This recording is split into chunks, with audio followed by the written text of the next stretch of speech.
قرآن کہتا ہے اللہ جسے چاہتا ہے ہدایت دیتا ہے اور جس کو چاہتا ہے گمراہ کرتا ہے. پھر انسان کا اختیار کہاں ہے؟ یہ مشہور زمانہ سوال. انسان کا اختیار وہاں ہے کہ جہاں میرے بھائی جب آپ کو بھوک لگتی ہے تو اللہ تعالیٰ جسے چاہتا ہے کھانا کھلا دیتا ہے اور جسے چاہتا ہے بھوکا رکھتا ہے. اس وقت تو کوئی نہیں پرچی لکھتا, خود ہی جا کے کھاتا ہے. تو اللہ کا انتظار کیوں نہیں کرتے؟ کہتے ہیں جی اللہ نے توفیق دی ہوئی ہے, ہاتھ پاؤں کام کرتے ہیں, نہ کھائیے. اچھا جی اللہ نے جدو واری آندی ہے اللہ نے کما دی دے, ہاتھ پیر کام کرنا چھڑ دیں دے, توفیق منگتے رہتے ہو. آج تک کسی نے نہیں کہا کہ بس دعا کرنی ارادہ ہے گھر جا کے روٹی کھانی ہے انشاءاللہ رات کی. دعا کرو پہنچنے سے کامیاب ہو جائیے, تو دعا کرو میں جدوں روٹی دا نوالا تروڑا تو میرے منہ تک بھی پہنچ جائے. یہ سارے کام اللہ کی توفیق کے بغیر تو نہیں ہو سکتے.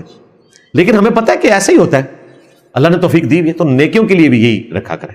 باقی مسئلہ تقدیر انجینئر محمد علی مرزا لکھے تو تفصیلی ویڈیوز کھول جائیں گی. اگر کسی کی بات سن کر ہم کوئی اپنی سمجھ سے اس کا نتیجہ نکالتے ہیں تو جو نتیجہ ہم نکالتے ہیں وہ غلط بھی ہو سکتا ہے, تو کیا وہ بہتان ہوگا؟ یہ تو جنرل بات لکھی ہوئی ہے. کون سی بات ایسے ہے جس کا غلط رزلٹ آپ نے نکال لیا؟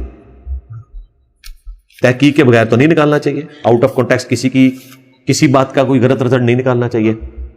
بالکل یہ ظلم کے اوپر مبنی ہے.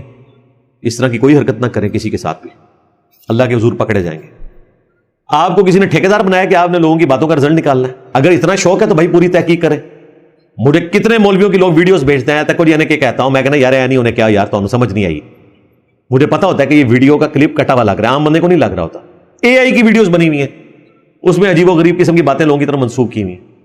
تو آپ یہ کام نہ کریں, آپ اپنی فکر کریں. اگر آپ کو اس لیول پہ تحقیق کرنے کا شوق ہے تو پھر آپ پہلے اپنے اندر کمپیٹنسی پیدا کریں.